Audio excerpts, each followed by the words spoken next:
Two bank accounts, same city, same Friday afternoon. $3,147 lands in each one at exactly 2 p.m. Same employer, same deposit, same moment. Neither person looks rich. Neither person feels rich. They probably both check the notification, feel a brief hit of relief, and go back to whatever they were doing. But 5 years from now, one of them has real money. The other is still waiting for something to change. And the wild part? The difference between them isn't a raise or a lucky investment or a better job. It already exists, right now, in how they handle the next 20 minutes after that 3,247 lands. Not the amount they save, not even whether they save. The order, the sequence. Which comes first? Saving the money or spending it? Because those two things look almost identical today and lead to completely different lives. I want to show you what's actually happening inside both of those bank accounts. Because once you see the mechanism, you can't unsee it. And once you can't unsee it, you can change it before your next paycheck. Let me tell you how I used to handle payday.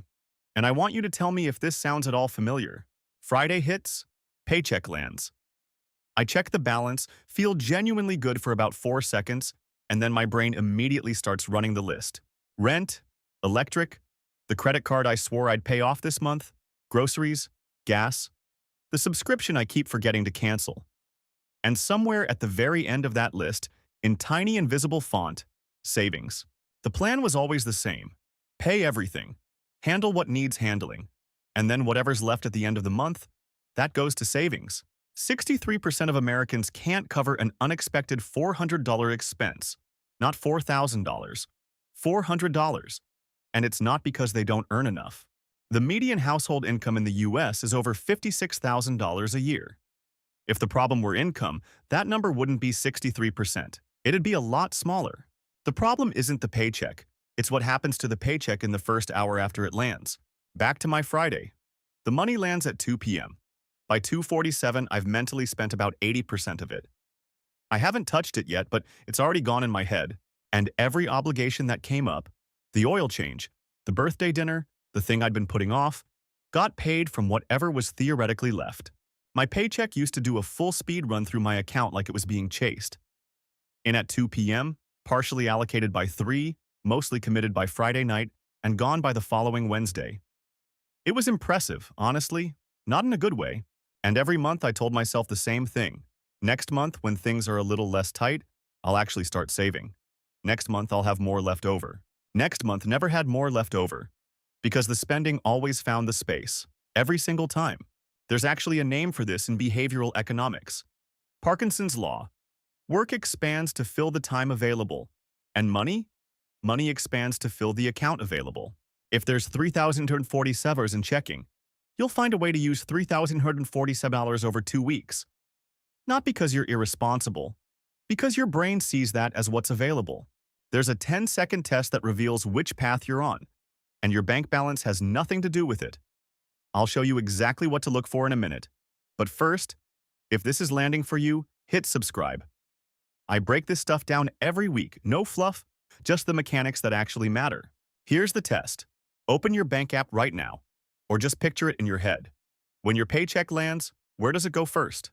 Does any amount automatically move out of checking before you make a single decision?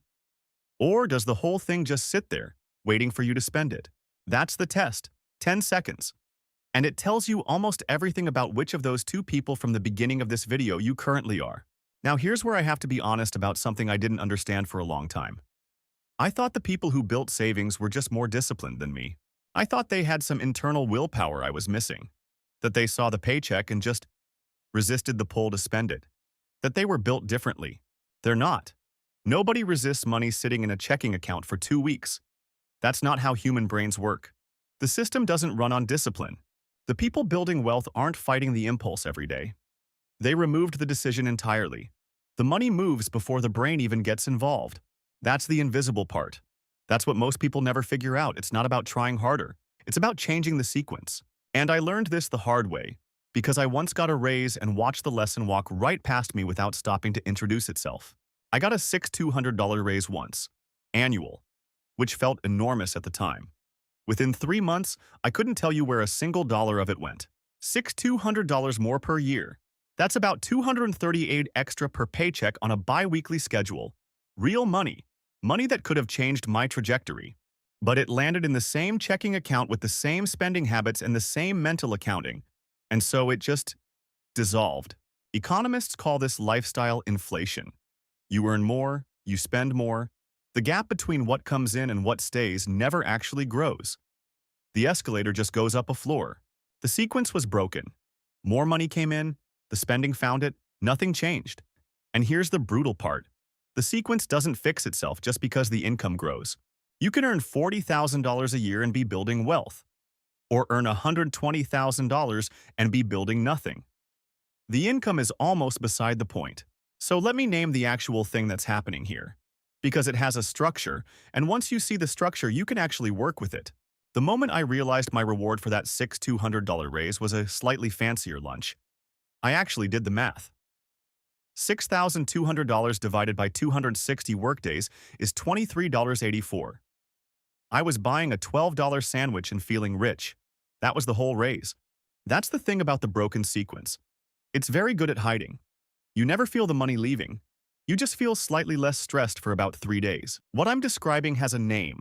I call it the invisible sequence. And it's invisible because it operates before you make any conscious financial decision. Remember those two people from the beginning?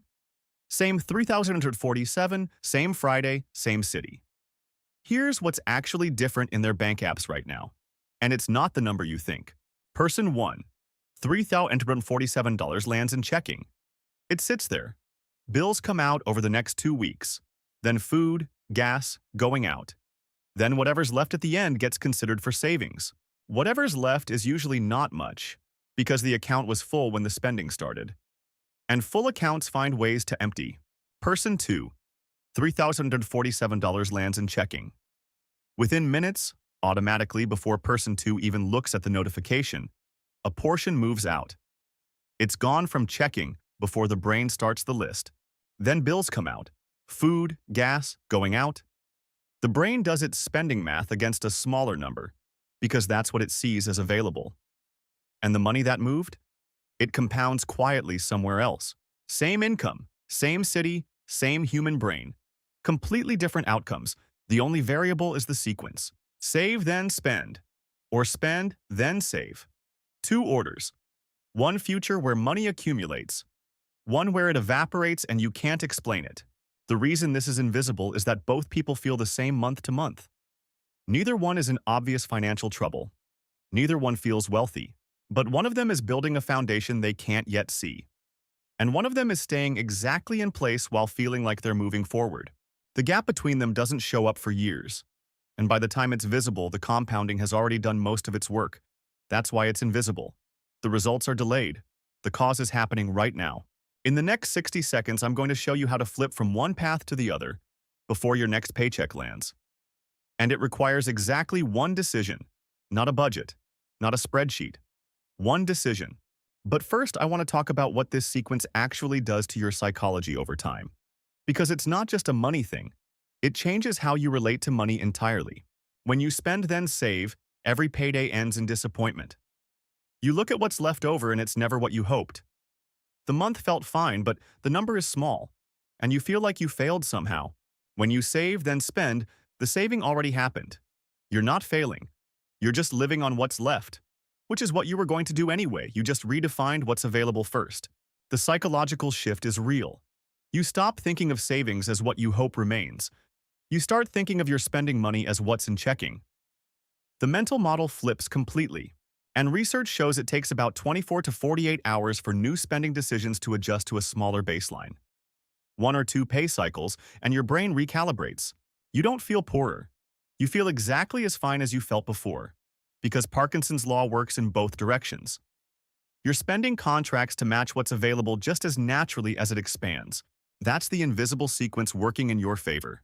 The same psychological force that used to drain your paycheck now protects the money you moved first. The average person who implements this, even starting small, recaptures about $2,600 in their first year. Not because they earned more, because the sequence stopped losing it. $2,600, that's your $400 emergency buffer, which now means you're no longer part of that 63%, with money left over. Set this up before you close this video. It takes less time than you spent deciding what to watch tonight. and it is the single most valuable financial move available to you right now. Here is the exact implementation. 1. Automatic transfer. Sized at $50 to start. Not because $50 changes your life, but because $50 doesn't feel painful enough to stop. Scheduled for the same day your paycheck lands. Not the day after. Not when you remember. The same day. Before you ever see the money sitting in checking. To a separate account. Not a different folder in your bank app. A separate account. Ideally one that takes one extra click to get to. Friction is your friend here. That single sequencing flip, saving before you see the money, not after you've spent everything else, is where every other financial habit becomes possible. Why $50? Because the amount almost doesn't matter in month 1. What matters in month 1 is proving to yourself that the sequence works, that you can live on $50 less without noticing, because you will not notice. Parkinson's law kicks in within 24 to 48 hours and your brain adjusts what's available. The $50 just quietly disappears into your future. Then in month 2, you bump it. Maybe to $75, maybe to $100. Not because you have more money, because you prove the mechanism works and now you trust it. This is how you go from person 1 to person 2. Not a personality transplant, not a financial overhaul. One scheduled transfer, timed right, sized small enough that it actually happens. And here's what I want you to understand about why this works when budgeting doesn't. At least not for most people. Budgeting requires you to make the right decision hundreds of times a month. The automatic transfer requires you to make one decision once, and then it just runs. You don't have to be disciplined. The system is disciplined for you. This is why the wealthy don't actually think about money more than everyone else. They think about it less, because the sequence is set and the sequence handles it. Go back to that Friday. 2 p.m. $3,147 lands in 2 accounts. Person 1 sees the full number. Person 2's checking already shows something smaller, because the sequence already ran. In 5 years, the gap between them isn't about luck or income or some opportunity one of them stumbled into. It's about this, the order. Which came first? The invisible sequence. It's invisible right now in both bank accounts. 5 years from now, one of them becomes very, very visible. Set up the transfer today. $50. Same day as your next paycheck. Separate account. That's it. You just change the sequence. And the sequence changes everything. I'll be here next week breaking down what happens after the foundation is built.